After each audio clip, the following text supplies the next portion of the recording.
are the four instruments of the soul in the process of doing the work of knowing. The soul is awareness, and what is awareness? Awareness is basically the work of knowing. So you take information from outside through the senses. That is how you come to know. So sensing, knowing, that is the purpose of, that is how awareness is defined basically. So in this work of knowing, there are four instruments that the soul uses, and these four instruments are called antakaranams. And these antakaranams are, the first one is mind, called manas. The second is intelligence, which is known as buddhi. The third is memory power, called chitta. And the fourth is the basic ego or self-identification, that is called ahankara. So these are the four antakaranams, and the soul itself, the inner soul, is the antaratma. So the antaratma is not one of the antakaranams. Shrimati Sudharani Garu again asked another question. What is the meaning of anagha? Is it the first wave of God's imagination? So a detailed question is as follows. Swami, you said that anagha is nothing but the first wave of God's imagination, or the first wish of God, prathama uha, which manifested as creation. Does this mean that anagha is the same as mula maya, which is the root cause of creation? Because separately the mula maya has also been said to be the root cause of creation. Also, Adam and Eve are none other than the question. Sorry, it's a question. So she's asking. Also, are Adam and Eve none other than Brahman and Mula Maya mentioned in our Hindu scriptures? Can you please correlate the process of creation as explained in the scriptures of different religions? So Swamiji is explaining now. Adam and Eve are the first souls created by God after completing the rest of creation. Anagha is also a soul, and this word means the feminine soul who has not committed any sin. Anagha is a female name, it's a feminine name. Anagha means the soul who has not committed any sin. This name was given to the Gopikas by Lord Krishna in the context of whether the Gopikas had committed a sin by giving more importance to God than their husbands, their children, and their wealth. The Gopikas gave more importance to their husband, to God, Lord Krishna, than their husbands, children, and wealth. So did they commit any sin in that? That's the question. So the bonds with one's life partner, children, and wealth are the three strongest worldly bonds known as Dareshana, Putreshana, and Dhaneshana, respectively. If the Gopikas had given more importance to any other soul as compared to their husbands, issues, parents, in-laws, and other relatives, then it would have been a sin. But they had given the topmost importance to God Krishna, neglecting all the worldly bonds for the sake of their bond with him. Giving importance to some other human being, neglecting one's legitimate human bonds, is a sin, because in doing so, one has voted for the path of injustice, which is called dushpravrutti, instead of justice, which is called pravrutti.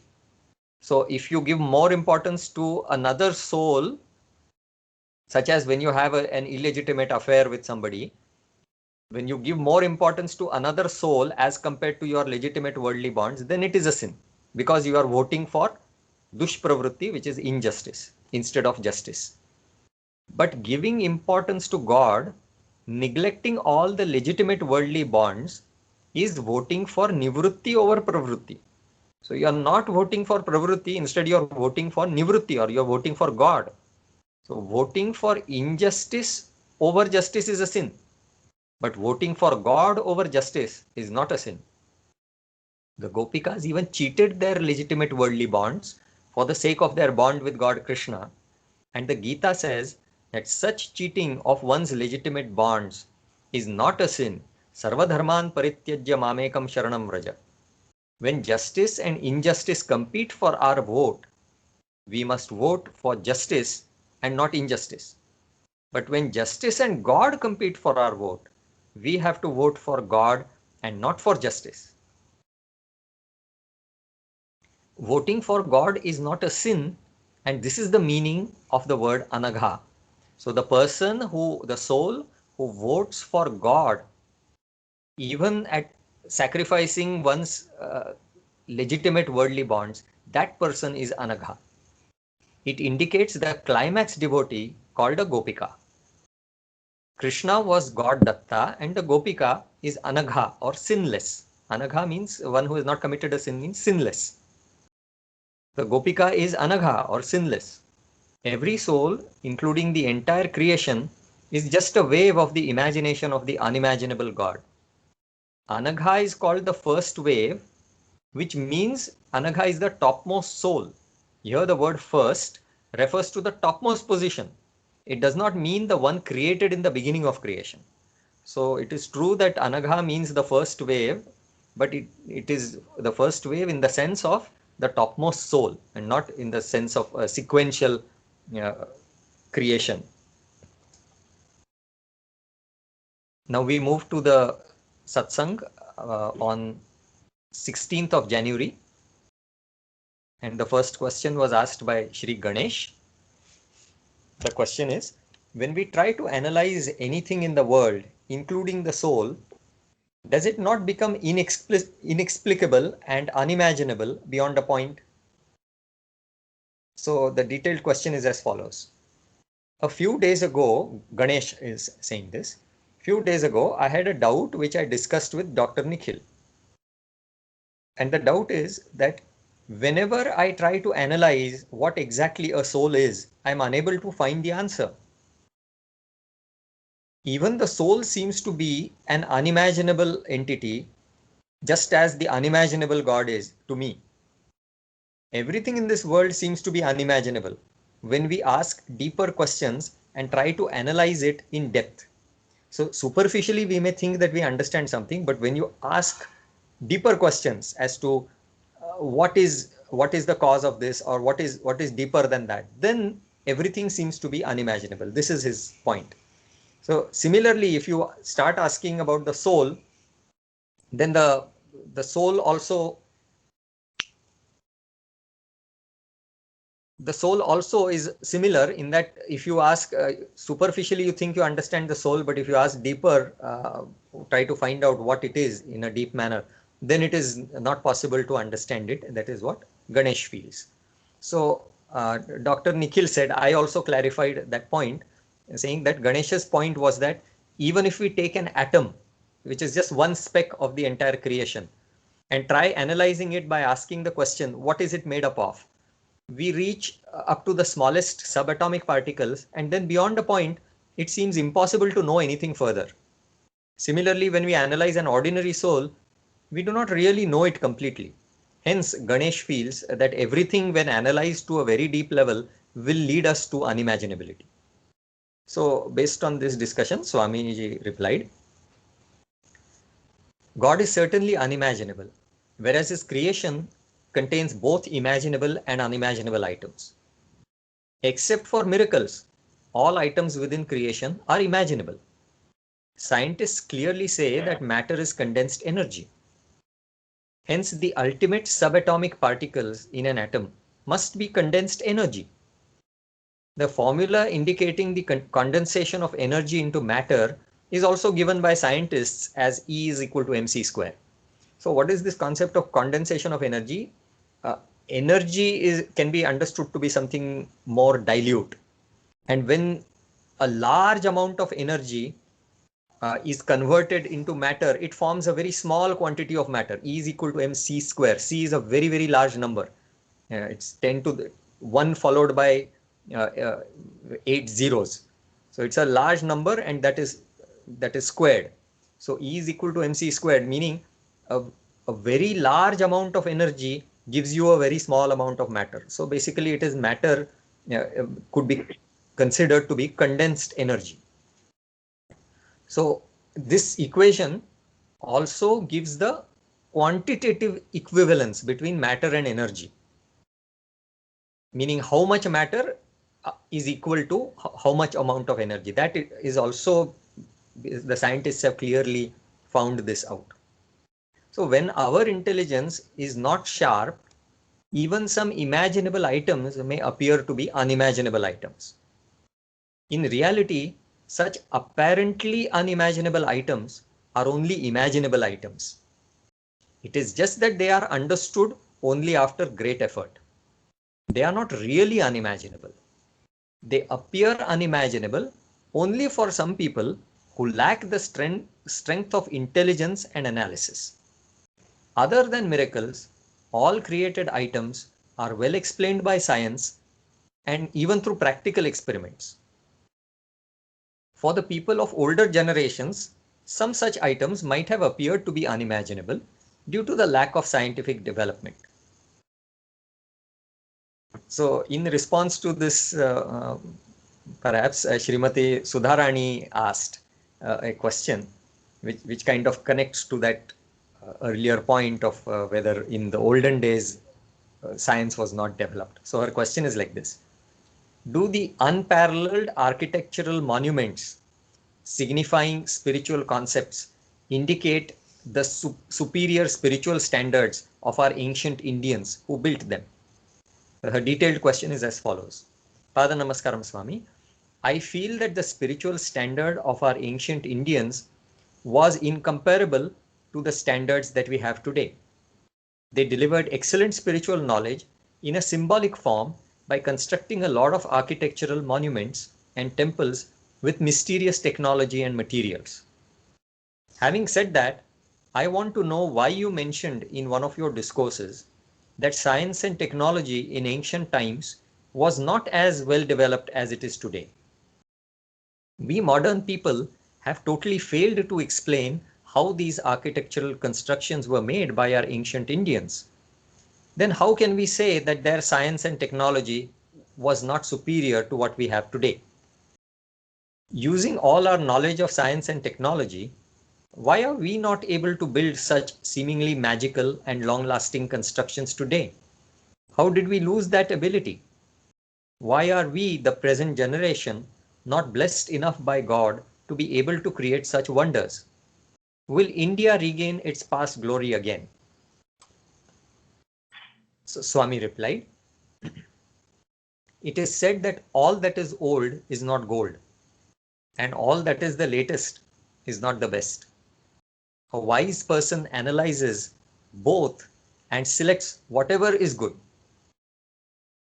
Puranamityeva na sadhu sarvam, says Kalidasa. Means whatever is old, all that is not necessarily good. That is what Kalidasa has said. A conservative fanatic either follows only the good or only the new, totally rejecting the other.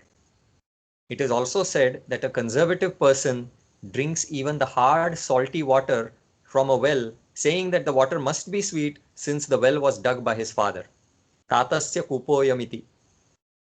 One should be analytical and keep an impartial mind so as to identify the merits and defects of both the past and the present. One should also have the same impartial attitude towards a country or a religion. So we cannot say that one particular country has everything, all the good things, or one particular religion has all the good things and that others have all the bad things. It is not like that. Within every country, within every religion, within every period of time, past or the present or whatever, there are good as well as bad things, and we need to be analytical. That is the main point. We should. Swamiji has used a very nice term over there that I'm coming to that. It is basically the partial attitude of conservatives and fanatics, which is the main reason for the conflicts between different groups of people in the world. There are several merits in modern science, and there are also several merits in the ancient science. At the same time, there are defects in both the past and the present too. One's appreciation of merits should be point-based and not time-based. This is an excellent statement made by Swamiji. I'll repeat it. One's appreciation of merits should be point-based and not time-based. Time-based means we cannot generalize and say that everything of the past of the ancient times was perfect and everything of the present is bad. We cannot say that. So it should be point-based. That is, you should analyze every concept and then only make the conclusion. Creation is a continuous stream and both merits and defects are seen at any point in time. So there is no need to appreciate any particular time to the climax or deprecate any particular time to the climax either. Na prarhushyet, says the Gita. Instead, we should maintain equanimity and balance about any place and about any point in time. Even in the field of spiritual knowledge, both defects and merits existed in the past as well as in the present. There are excellent devotees even now, during the present Kali age, just as there were excellent devotees in the past. Defective devotees also existed in the past and they exist in the present as well. The influence of the Kali age is certainly increasing day by day, and hence there was somewhat a better atmosphere in the past than in the present. But in the present, the IQ of people is far better than in the past. Due to the increase in people's IQ, along with the development of systematic scientific analysis, people's ability to grasp the truth has greatly improved. In the past, people's ability to grasp the truth was less, and hence devotees were misguided by some false traditions. Sincerity in the wrong path is worse than insincerity in the right path.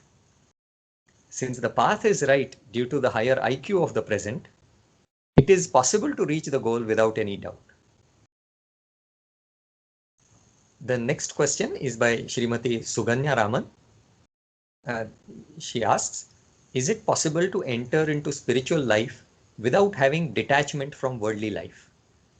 She's using the word virakti. Virakti means detachment. So she's describing her question. Few years back, when I met Mata Amrutanandamayi Amma, I asked her if I could live in the ashram and lead the simple ashram life. Amma said, you should not come to the ashram in virakti or detachment. In fact, towards life, you should not have virakti at all. This is what Amma said. So now Srimati Suganya is further asking, my question is it possible to enter into spiritual life without any detachment towards worldly life? A climax devotee might be able to enter into spiritual life due to his or her natural attraction towards God, but an ordinary human being generally turns towards spiritual life out of virakti from worldly life. Later on, he may understand the correct spiritual knowledge and gradually start liking this world as well because it is created by God. So Swamiji replied, detachment from the world is not a prerequisite for developing attachment to God. Due to the attachment to God, the detachment from the world should automatically take place. Since you have tasted divine nectar, you naturally get detached from worldly drinks like coffee, etc. For getting the divine nectar, the detachment from coffee is not necessary at all. After drinking the divine nectar, the detachment from coffee and other drinks is a spontaneous consequence. The inherent property of the mind is always to remain attached to something, whether it is divine nectar or coffee. Without tasting the divine nectar, even if by force you manage to detach yourself from coffee, you will not be able to stay detached for long. If the divine nectar is not available, after 4 or 5 days, you will lose your detachment from coffee and drink 10 cups of coffee on the very same day. Thus, if the attachment to God has not already taken place, any detachment from the world or worldly bonds is only temporary. The attachment to God is a prerequisite for developing permanent and real detachment from worldly bonds, which is called vairagya or virakti. So Srimati Suganya asks the next question. And the question is, what exactly is the secret of Chidambaram, or what is known as the Chidambara Rahasyam? Her detailed question is, she says, my question is about the Panchabhuta Sthalas of Lord Shiva. These are 5 temples dedicated to Lord Shiva, representing each of the 5 elements. Out of these temples, the space element is represented by the temple at Chidambaram. There is a special significance or a mystery associated with this temple, known as the Chidambara Rahasyam, or the secret of Chidambaram. It is said that after the main puja is done to the idol of Lord Shiva, a dark curtain is opened nearby where there are 5 golden bilva leaves. Bilva is a tree, and its leaves, those leaves are liked by Lord Shiva. So when the curtain is opened, there are 5 golden bilva leaves hanging there, and there is just empty space behind it for people to see. I knew about this temple before, and I used to think that the empty space represents the unimaginable God. Now, after learning about Paramavyoma from Dr. Nikhil, I have made the following correlations. The first correlation, she says, is this temple is the only place where Lord Shiva is worshipped in the form of Nataraja, the Lord with a specific human form. I believe that this form of Lord Shiva represents the Saguna Brahma, or God in a form. Saguna Brahma means God in a form. After the puja is performed, the curtain is raised and the empty space shows up. This act of making us focus on that empty space is teaching us that God is Nirguna, unimaginable. The space behind the golden leaves depicts the Paramavyoma. There are so many explanations about the temple. One of them is that Lord Shiva, in the form of Nataraja, is performing the cosmic dance. This is what is my understanding for now. If my correlation is logical, why is it called a secret? So Swamiji replied, space is not unimaginable. It is imaginable, but very subtle, sukshma. Subtle means sukshma. Of course, the subtle item can be thought to be very close to the unimaginable item. Space is one of the 5 elements and is an imaginable item which is very subtle. The unimaginable entity is beyond space because it does not have any spatial coordinates. There is only one unimaginable entity, and that is the unimaginable God. There are no 2 unimaginable items in the anywhere. So the unimaginable entity is beyond space because it does not have any spatial coordinates. Spatial refers to space coordinates. That is length, breadth and height, x, y, z. Space is absent in the unimaginable item. Because if space were present in the unimaginable item, we could have imagined it, right? We cannot imagine anything that is beyond space, beyond those spatial coordinates. So, of course, space is the best item to represent the unimaginable concept, even though space itself is imaginable and is a part of the imaginable creation. Now, coming to the term Chidambaram, Ambaram means space. Chit means knowledge. Hence, Chit plus Ambaram, Chit plus Ambaram is Chidambaram, means the knowledge of space. Chit is knowledge, Ambaram means space, so Chidambaram means the knowledge of space. Space is subtle energy and is called Akasha. Gross energy is called Agni or fire. Energy in general is called Tejas. So Tejas is energy in a general basic sense. That Tejas can appear in the form of Akasha, which is the subtle form of energy, or it can appear in the gross form of energy, which is Agni. Okay, so Tejas includes both Akasha as well as Agni. So the Veda says that the unimaginable God created Tejas or general energy. Tat Tejo Srujata. That is what is told in the Veda. This energy in its first state appeared as the most subtle form of energy, which is space. Okay. This energy in its first state appeared as the most subtle form of energy called space.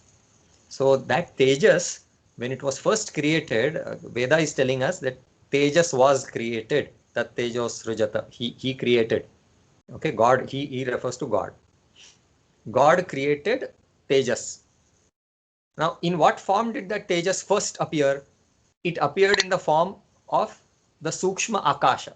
Akasha was the form in which that Tejas appeared in the first stage. So the second Vedic statement, which is saying that God created space, is not contradictory.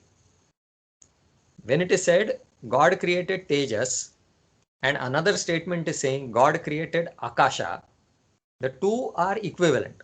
They do not contradict each other. So I'm going to read this again. Hence, the two Vedic statements stating that in the beginning God created space, and the other one saying that God created general energy or Tejas, do not contradict each other. In the Veda, the statement for God created energy is Tattejo Asrujata, and for Akasha, the statement is Atmana Akasha Sambhutaha. So the knowledge of the unimaginable God is impossible. The only possible knowledge of the unimaginable God that can be obtained is that he exists. We cannot, there is no other knowledge we can have about the unimaginable God other than saying that he exists. Astityevopalabdhavyah. Of course, knowing his existence does not mean that his nature is known. We know that he exists. We cannot say what his nature is. It is like saying, we see a big monument. Who built it? And we say, so Mr. So-and-so has built it. It doesn't mean that you come to know about that Mr. So-and-so. You just come to know that the creator of that building is there. He exists. Because unless the creator existed, how will the building come up? So in a similar way, we know that God exists, the unimaginable God I'm talking about. Mediated God can be known. But the unimaginable God, we cannot know his nature. We can only say that he exists. That is what the Veda is saying. No further information is possible about the unimaginable God. So all this is the knowledge of the unknowable, unimaginable God and the knowable space which appears as if it is unimaginable. So what we just saw is that God is unimaginable, space is imaginable and knowable, but it being subtle, it may appear as if it is unimaginable. It is not actually unimaginable. An unimaginable item cannot be a secret, since it can never be known. Only an imaginable item that can be understood with great difficulty can be called a secret. Now, space is understood to be subtle energy with difficulty. Space is not directly understood to be subtle energy. It is not so easy to understand that space is subtle energy. With a lot of analysis, one can come to know that it is actually a form of energy. Or it is basically that energy, the energy that we see, space is the root form of that energy. So generally, space is misunderstood to be nothing. We think that we say vacuum, right? Vacuum means what? Existence of nothing. That is what we usually understand. But now it is known that space is not nothing, but it is something. Why is space something? Because it is energy. Space, which is very subtle energy, is understood to be something with great difficulty upon very sharp analysis. In fact, even Einstein thought that space is nothing. He felt that space is simply geometrical and that it is relatively real with respect to matter, with reference to matter. According to him, if matter disappeared, space would also disappear. But that is not correct. Both matter and energy may disappear, and yet space need not disappear because it is not nothing. And it is not relatively real with respect to matter and energy. It is as real as both matter and energy, and hence absolutely real with respect to both.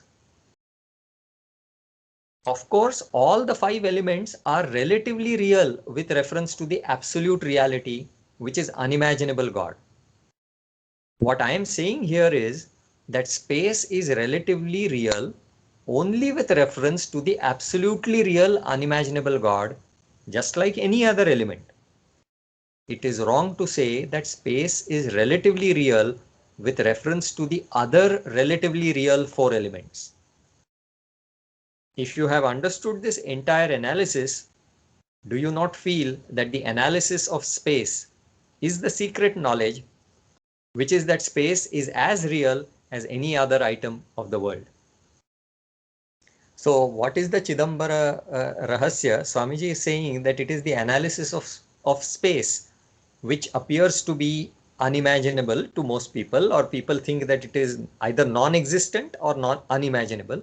But space is actually existent, and it is also not nothingness. It is actually something. It is energy. It is subtle energy. So in fact, although scientists, I don't know whether they explicitly understand space to be energy, probably not, but they do accept that space is not nothingness. That they, I think there is clear understanding about that even among the scientists, because space, Swamiji has also given this example that space bends. So even if there are experimentally also it has been found, since space bends, it has to be something. Moreover, there is there is actually a term called vacuum energy. There's something called as the Casimir effect. If you have two plates that are placed very close to each other, the space is quantized, and those fluctuations that happen in space, they actually exert a measurable force in between the two plates, and that is the Casimir effect. So that brings out the concept of a term called vacuum energy. Means vacuum, which people commonly might think is nothingness, actually that vacuum has a lot of energy. So that proves that space is energy. Any younger students or people interested in physics may read more about the Casimir effect. Okay, the next set of questions. Excuse me, sir. Yes, yes. A small question in continuation to this discourse to Swami. Yes. Swami? Yes, yes. Swami, why Lord Shiva likes Bilwa leaf particularly, Swami? Is there any reason? You record the question. I will send the answer. Okay, Swami. Okay. This Bilwa leaf, yeah, if you remember having seen it, it has these 3 leaflets. A nice, very pretty shape. Okay, moving to the next set of questions. This question is asked by Miss Mohini. And her question is, how can I overcome the tension I am facing related to worldly life? She describes it in detail, saying, I am feeling a lot of tension and everything seems to be negative for me. I am thinking about my career and cannot concentrate on spiritual knowledge. There is so much pressure on me from my parents, family, and friends. What can I do, Swami? Please give me some suggestions on how to face this situation. At your feet, Mohini. Swami replied, O learned and devoted servants of God, do not be so anxious. Due to anxiety, the lactic acid level in your blood may rise by more than 30%, resulting in chronic diseases. Be quiet and calm. The sky is not going to crash on you alone. Do not bother about materialistic things. They are just illusory. A person developed a lot of tension in order to make a lot of materialistic progress. He is the biggest fool because he was not able to carry even a bit of it along with him when he died. The wealth accumulated by him and passed on to his children spoilt his children, and it got wasted. On the other hand, think about the person who remained quiet, calm, and happy throughout his life and earned little material things. He passed away with a mind that was an ocean of peace and bliss. The children of that person got only a little wealth from him, but they earned a lot due to their good luck. Both these persons are within the realm of normal pravritti alone. The former soul is like a student who passed third class, whereas the latter soul is the student who passed second class. Now take the case of the soul belonging to Nivrutti, who is the student passing first class. He did not earn much. He just earned enough to meet his basic needs. When he passed away, he reached the abode of God. His children could not get anything from him, but they earned in an unimaginable way here by the grace of God. They too passed away like their father to reach God. Who is the best among these three? Certainly, the first-class student is the best. Why are you facing tension? The reason is that you have fallen into the trap of illusion. Your name is Mohini, which means the one who creates an illusion and not the one who gets trapped in an illusion. The illusion you are trapped in makes you feel that the student who passed third class is the best. You think that he is the first class student. This illusion is causing all this tension. If you are my real disciple, jump out of this illusion and live peacefully without even a trace of tension.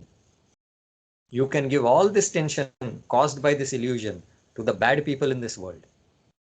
Then your name will become meaningful. God Vishnu became Mohini and created an illusion to mislead demons, preventing them from getting the divine nectar or Amrutam. God knows what to do, when to do, how to do, and where to do.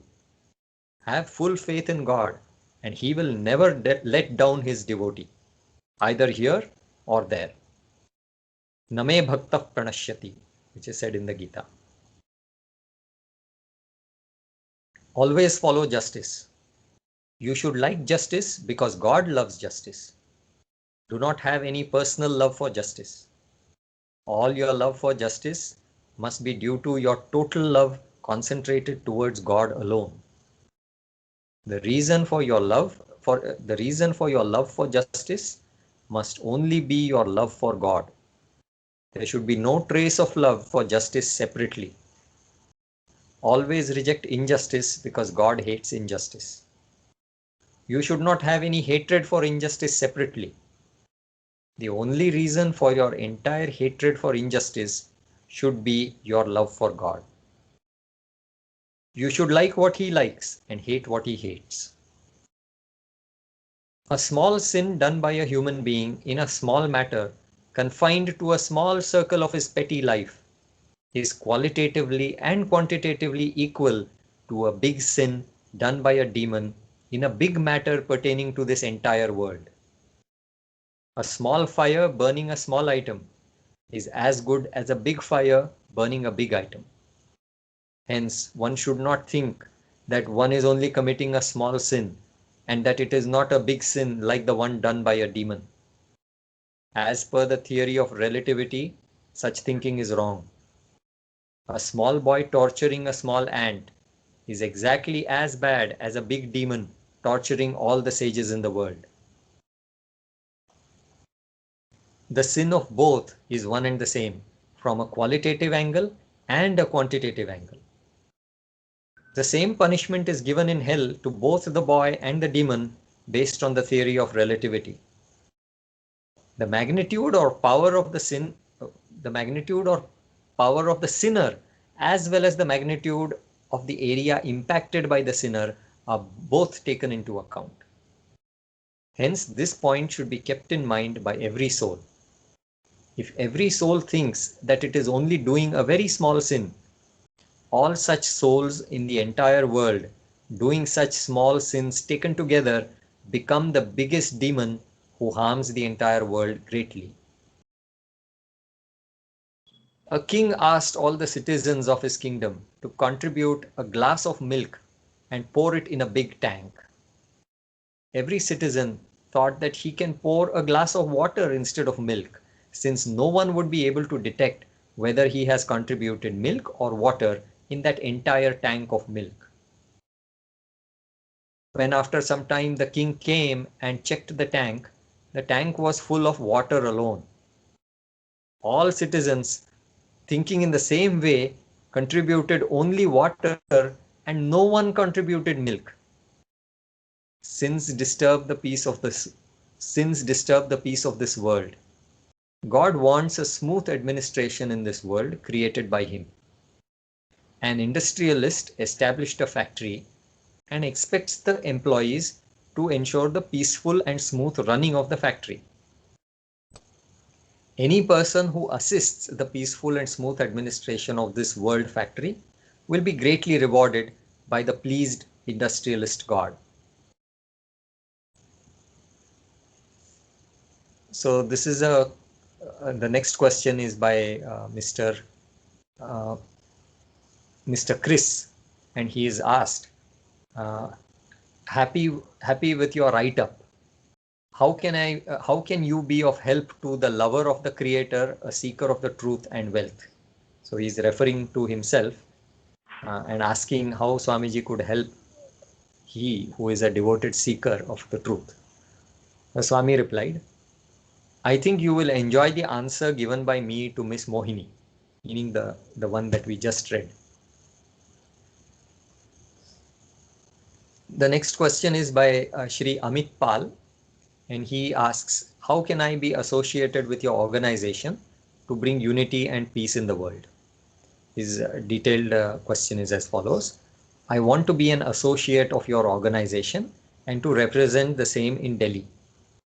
I like your philosophy of the one God who revealed himself in different forms, which can bring unity and world peace. There is only one religion of love and peace, and we should strive to bring this awareness among mankind.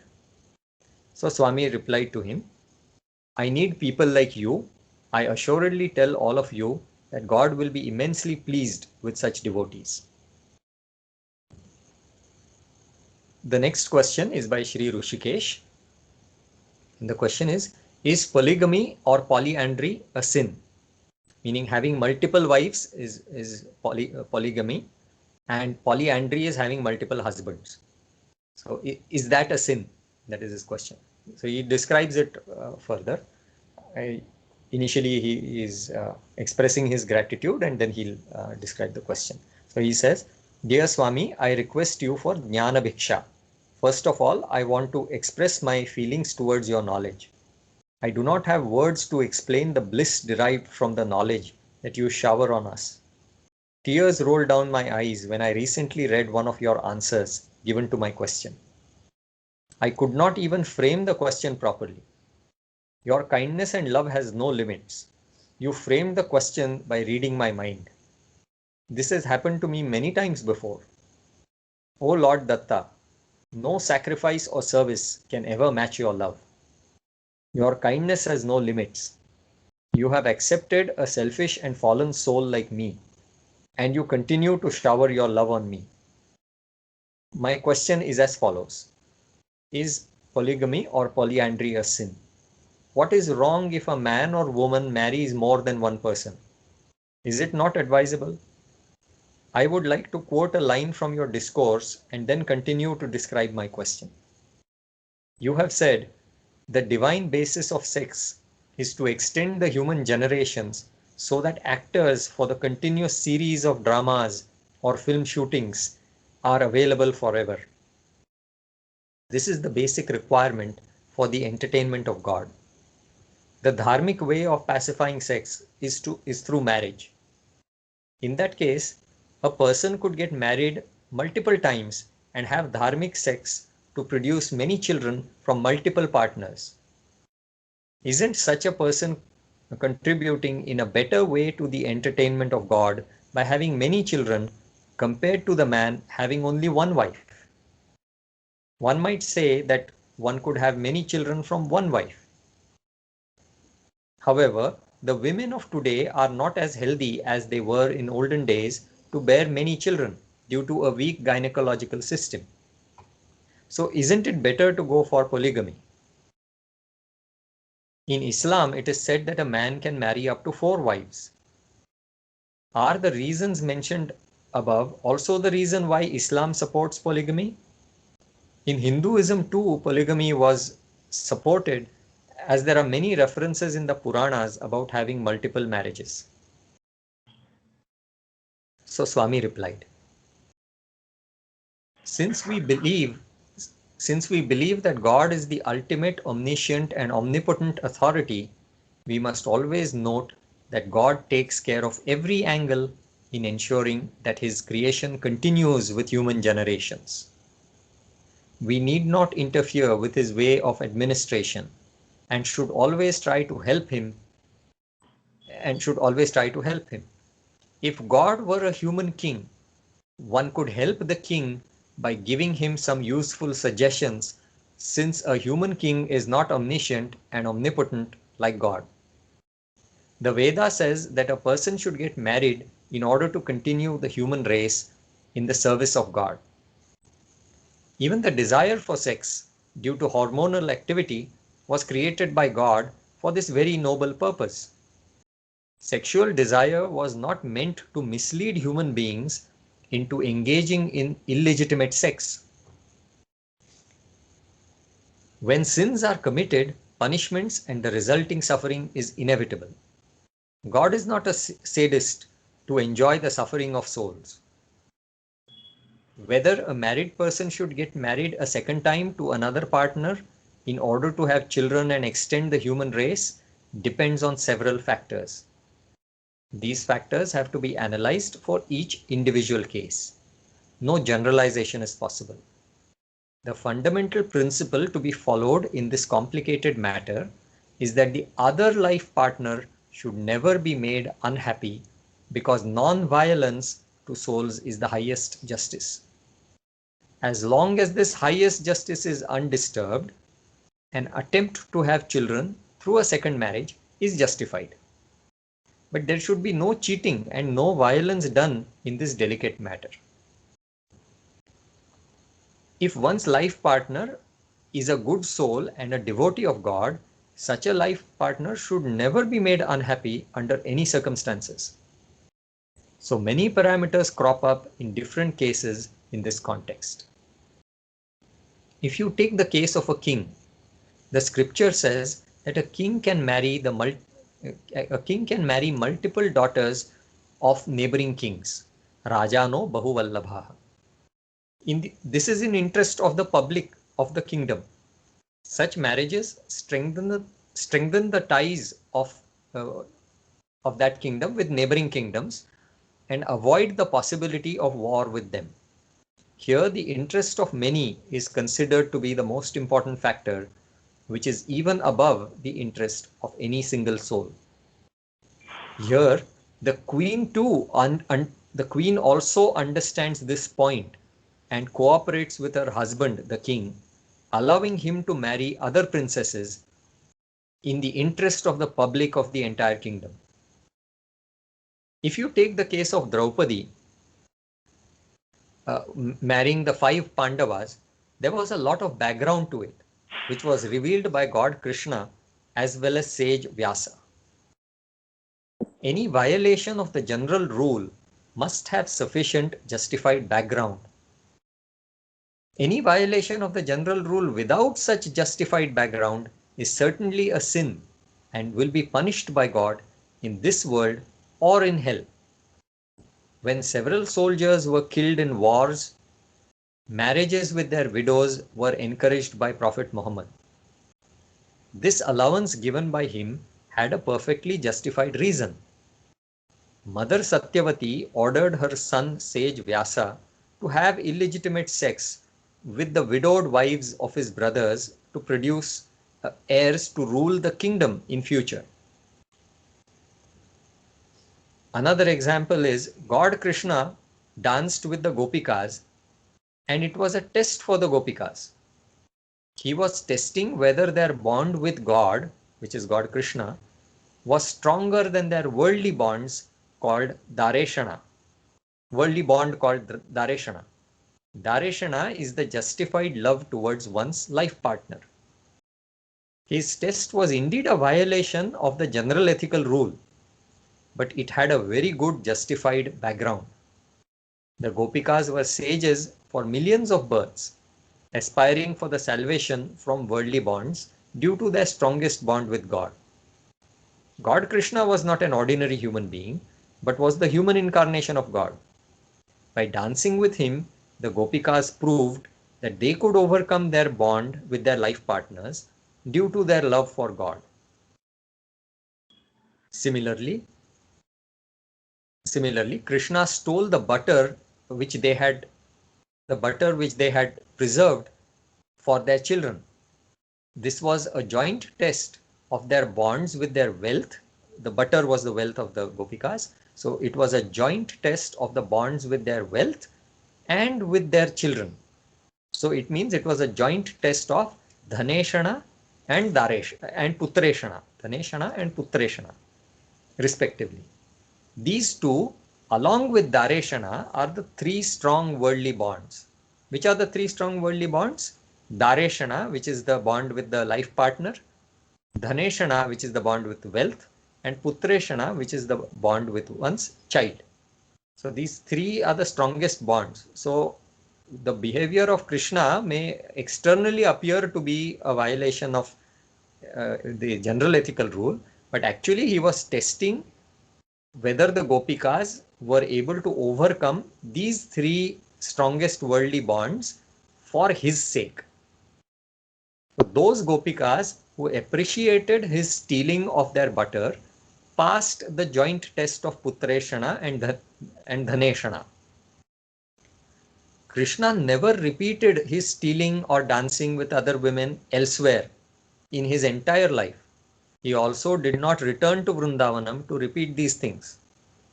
In the absence of any such valid background and justified reasons, the general ethical rules should never be broken by any soul. If they are broken, the soul certainly gets punished. Also, without fully understanding the valid background behind the actions of human incarnations of God, a soul should never try to imitate their actions.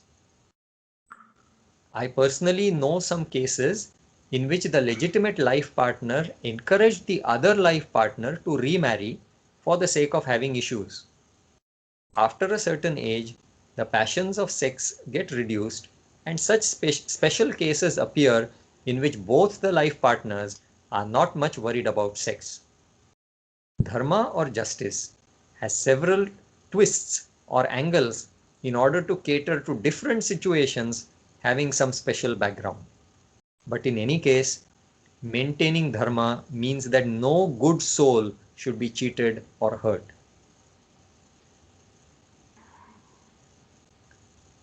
That completes that discourse.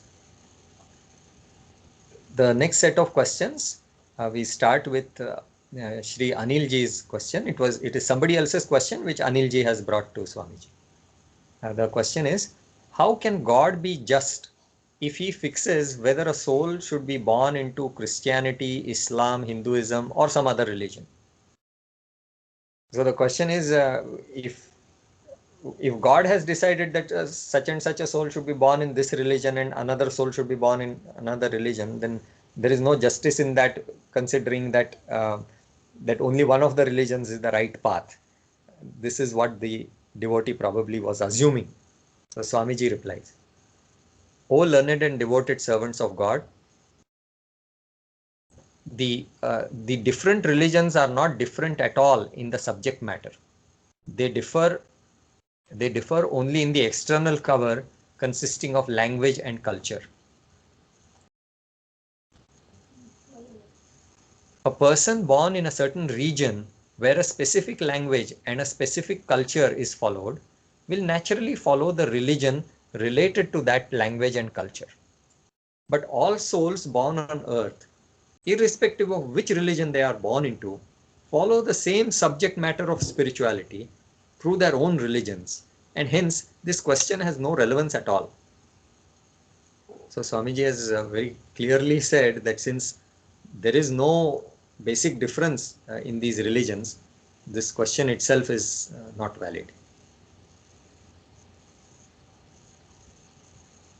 The next question, again from a devotee, which is brought to Swamiji by Anilji. Does God decide who we will marry in the future? Swami replied, it is said that marriages are made in heaven. This does not mean that God is running a matrimony website. The strong attachment of two souls to each other in this birth brings the two souls together again in the next birth. This attachment between the two souls is love in general. It need not specifically be romantic love. In the Ashtavakra Samhita, sage Ashtavakra preaches to King Janaka that the mother of a soul in this birth may become the soul's wife in the next birth due to her attachment to that soul. We see such changing relations between actors in a movie. Two actors may be mother and son in one movie and husband and wife in another movie. This means that worldly bonds are temporary and unreal. All souls are only actors in this world cinema and have no permanent relationship with each other. The relationships we have with other souls in this birth are temporary and unreal bonds, like the bonds between co-actors in a movie. But the bond between God and every soul is permanent. It is like the employer-employee bond between the movie producer and the actors that remains constant throughout all the movies involving that producer and those actors. God has no hand in determining these bonds, since these bonds are the blind fascinations of the souls alone. The next question is again by another devotee, which Anilji has brought to Swamiji. Why do we get discouraged and lose our focus on God when worldly problems do not get solved after repeated efforts? So the detailed question is as follows. In a certain worldly issue, despite repeated efforts, the problem does not get solved. In such a situation,